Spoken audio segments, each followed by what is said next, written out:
wasiirka wasaaradda warfaafinta iyo wacyigelinta dowlad goboleedka Soomaaliyeed ee Koonfur Galbeed Mudane Ilyas Ali Nuur iyo taliyaha ciidanka madaxtooyada Isaaq Cali Isaaq ayaa kulan dardaaran la qaatay cutubyo ka tirsan ciidanka daraawiishta dowlad goboleedka Soomaaliyeed ee Koonfur Galbeed oo dhawaan tababar looga soo xiray magaalada Baydhabo.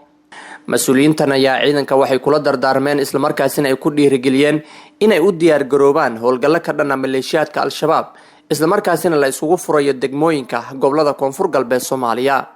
ugu horeyn taliyaha ciidanka madaxtooyada dowlad goboleedka Soomaaliyeed ee Koonfur Galbeed Mudane Isaaq Cali Isaaq ayaa ciidanka kula dardaarmay in mar walba ay diyaar u noqdaan la dagaalanka argagixisada iyo sidii bulshada reer Koonfur Galbeed Soomaaliya ay isugu socon lahaayeen degmooyinka iyo gobolada Koonfur Galbeed Soomaaliya. Waalin baahan inuu jidadkii furlaan weejidii Baydhabo nis dareeraan qasadar iyo meeladay Baydhabo nis dareeraan xudur iyo weejidii nis dareeraan دين سوري وقصدنا نزدر هذا على فده.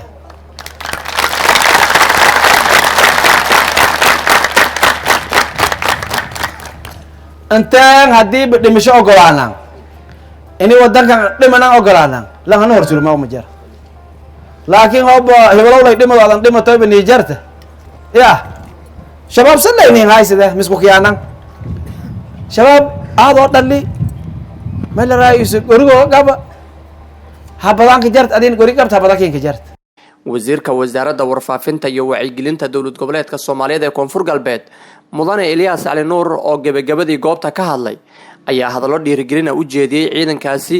isagoo ona faray inay la dagaalamaan Al-Shabaab isla markaasina xilligan ay tahay waqtigii guud ahaan deegaanada Koonfur Galbeed Al-Shabaab laga xoreyn lahaa markii aad is xurayto waalidkaadu xurayto walaanyagaadu xurayto deegaankaadu xuraysata markaas raaxaysoy لكن ديانك الله عايزه أولادي هذا كيل دارن أما قبيل كوس كايتان لقد قلنا إلى جماعة هاي أنا أنت فدي قرأ كأن هايسده فساسة هايسده أنت سكوفدي مقلنا ما يروي داو مقلنا ما يكاد مرك ما يسوي بياسنا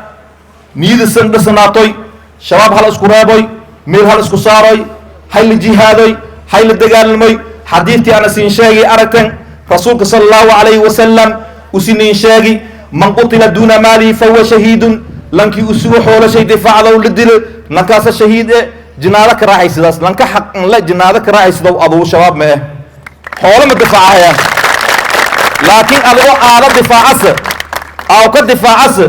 تولد الدفاع عس ديان كدفاع عس دول النمر الدفاع عس أدي دنت جميش دي دنت هو بعد كدمت لان جنادك وكوري يوم الرسول صلى الله عليه وسلم يا شيخ سراج شيء ساق ورباهين تقرنك